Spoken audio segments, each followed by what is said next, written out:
There is growing concern about a pneumonia outbreak in China that is affecting children, and it is spreading.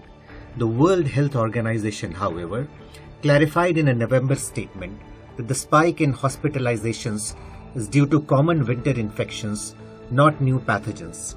The WHO had requested information from China's health authorities, including laboratory results and recent trends in the spread of respiratory illnesses. The surge is being attributed to Mycoplasma pneumoniae, a bacterial infection that remained suppressed for 3 years due to long COVID-induced lockdowns. Epidemiologists believe that the long absence of Mycoplasma pneumoniae has made people vulnerable and incapable of fighting it. Although doctors believe that there is no immediate reason for concern, the spread of the diseases to the US and some European countries has made the world wary. Dr. Bishnu Panigrahi of Fortis Healthcare tells us how serious the influenza is. It is a normal outbreak which happens during winter, and when this happened, a lot of the children were affected. Some of the reports came out as a Mycoplasma pneumoniae.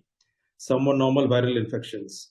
So this is how it is, and even WHO has asked for some information which so far has not been provided to WHO. So in other words, if I can answer, a lot of us are outside China are in the dark. So we don't talk. But when you look at India as such, when we check with our hospitals across, I don't see a increase in incidence of children being affected. Normal viral that happens during this time in November, December, that's happening, that's all. While the situation is being monitored, it prompts us to reflect on India's preparedness to deal with a health crisis like this. Dr. Panigrahi and virologist Shahid Jamil emphasize on intensifying vigilance and preparedness to deal with respiratory illnesses. Number one, we have to be vigilant. See, there's no substitute to vigilance. The pneumonia patients, they do have the cultures taken. So far, there's no sort of a thing that which should scare us. We shouldn't be pressing the panic button. The other is proper hospital care and making sure that healthcare systems are ready.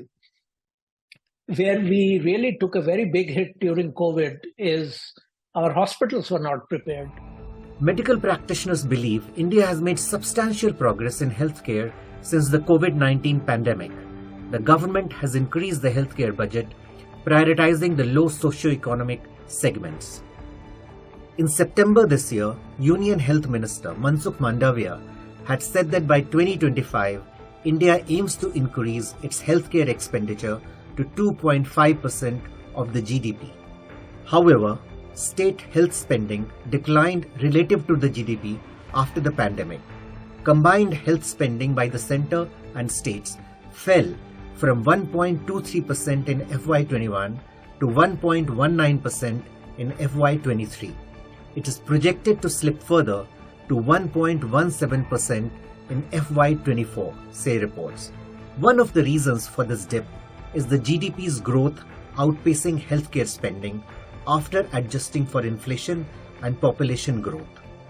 Analysts also point out that a part of the state health spending has stopped after the introduction of the centre's Ayushman Bharat insurance program.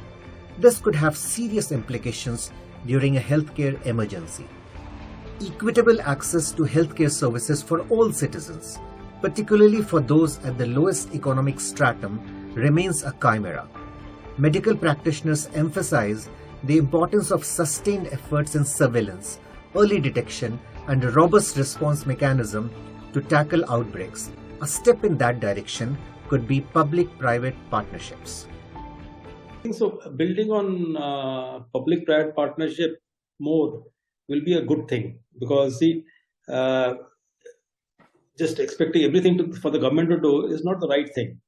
Private hospital operators should really ask themselves, if they get land at subsidized rates to set up hospitals, are they admitting as many economically weaker section people as they promised they will do when they acquired the land? The speed at which the COVID virus spread exposed the weaknesses in India's healthcare system. Though gaps still exist in healthcare delivery, genomic surveillance of new pathogens, medical research, better infrastructure, and strengthening the biopharma sector can go a long way in safeguarding public health.